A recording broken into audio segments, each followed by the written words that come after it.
ኦሪት ዘፍጥረት ምዕራፍ 25 አብርሃምም ደግሞ ስሟ ኬጡራ የተባለች ሚስት አገባ። እርሷም ዘምራንን፣ ዮቅሳንን፣ ሜዳንን፣ ምድያምን፣ የስቦቅን ስዌህን ወለደችለት። ዮቅሳንም ሳባንና ድዳንን ወለደ። የድዳንም ልጆች አሶርያውያን፣ ለጡሳውያን፣ ለኡማውያን ናቸው። የምድያምም ልጆች ጌፌር፣ ኤፌር፣ ሄኖህ፣ አቢዳ፣ ኤልዳአ ናቸው። እነዚህ ሁሉ የኬጡራ ልጆች ናቸው። አብርሃምም የነበረውን ሁሉ ለይስሐቅ ሰጠው። የአብርሃምም ለነበሩ ለቁባቶቹ ልጆች አብርሃም ስጦታን ሰጣቸው። እርሱም ገና በሕይወቱ ሳለ ከልጁ ከይስሐቅ ለይቶ ወደ ፀሐይ መውጫ ወደ ምስራቅ አገር ሰደዳቸው። አብርሃምም የኖረበት የዕድሜው ዓመታት እነዚህ ናቸው። 175 ዓመት ኖረ። አብርሃምም ነፍሱን ሰጠ፣ በመልካም ሽምግልና ሞተ። ሸመገለም፣ ብዙ ዘመንም ጠገበ፣ ወደ ወገኖቹም ተከማቸ። ልጆቹ ይስሐቅና እስማኤልም በመምሬ ፊት ለፊት ባለው በኬጢያዊ በሰዓር ልጅ በኤፍሮን እርሻ ላይ ባለ ድርብ ክፍል በሆነው ዋሻ ውስጥ ቀበሩት። አብርሃም ከኬጢ ልጆች የገዛው እርሻ ይህ ነው።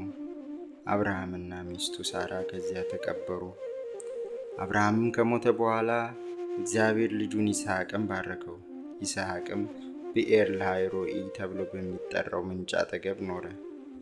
የሳራ ባሪያ ግብፃዊቱ አጋር ለአብርሃም የወለደችለት የአብርሃም ልጅ የእስማኤል ትውልድ ይህ ነው። የእስማኤልም የልጆቹ ስም በየስማቸውና በየትውልዳቸው እንዲህ ነው።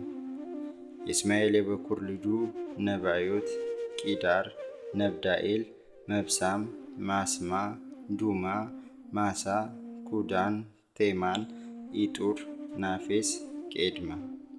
የእስማኤል ልጆች እነዚህ ናቸው። ስማቸውም በየመንደራቸውና በየሰፈራቸው ይኸው ነው። በየወገናቸውም 12 አለቃዎች ናቸው። እስማኤልም የኖረበት የዕድሜው ዘመን 137 ዓመት ነው። ነፍሱን ሰጠ፣ ሞተም፣ ወደ ወገኖቹም ተከማቸ።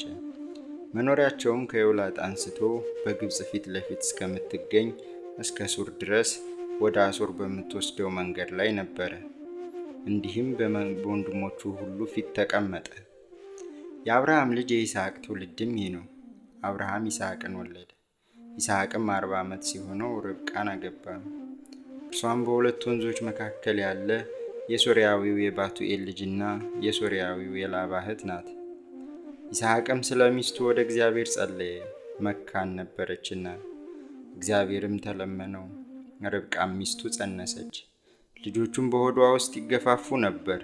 እርሷም እንዲህ ከሆነ ይህ ለእኔ ምኔ ነው አለች። ከእግዚአብሔርም ትጠይቅ ዘንድ ሄደች። እግዚአብሔርም አላት፣ 2 ወገኖች በማኅፀንሽ ናቸው። ሁለቱም ሕዝብ ከሆድሽ ይከፈላሉ። ሕዝብም ከሕዝብ ይበረታል፣ ታላቁም ለታናሹ ይገዛል። ተወልድ ዘንድ ዘመኗ በተፈጸመ ጊዜም እነሆ በማኅፀኗ መንታ ነበሩ። በፊትም የወጣው ቀይ ነበረ፣ ሁለንተናውም ጠጉር ለብሶ ነበር። ስሙም ኤሳው ተባለ። ከዚያም በኋላ ወንድሙ ወጣ፣ በእጁም የኤሳውን ተረከዝ ይዞ ነበር። ስሙም ያዕቆብ ተባለ። እርሷ ልጆችን በወለደቻቸው ጊዜ ይስሐቅ 60 ዓመት ሆኖት ነበር። ብላቴናዎቹም አደጉ። ኤሳውም አደን የሚያውቅ የበረሃ ሰው ሆነ። ያዕቆብ ግን ጭምት ሰው ነበረ፣ በድንኳን የሚቀመጥ ነበር። ይስሐቅም ኤሳውን ይወድ ነበር፣ ካደነው ይበላ ነበርና። ርብቃ ግን ያዕቆብን ትወድ ነበር። ያዕቆብም ወጥ ሠራ፣ ኤሳውም ደግሞ ከበረሃ ገባ። ኤሳውም ያዕቆብን ከዚህ ከቀዩ ወጥ አብላኝ፣ እኔ እጅግ ደክሜያለሁና አለው። ስለዚህ ስሙ ኤዶም ተባለ። ያዕቆብም በመጀመሪያ ብኩርናህን ሽጥልኝ አለው። ኤሳውም እነሆ እኔ ልሞት ነው፣ ይህች ብኩርና ለምኔ ናት አለ። ያዕቆብም እስኪ በመጀመሪያ ማልልኝ አለው። ማለለትም፣ ብኩርናውንም ለያዕቆብ ሸጠ። ያዕቆብም ለኤሳው እንጀራና የምስር ወጥ ሰጠው። በላ፣ ጠጣ፣ ተነስቶም ሄደ። እንዲሁም ኤሳው ብኩርናውን አቃለላት።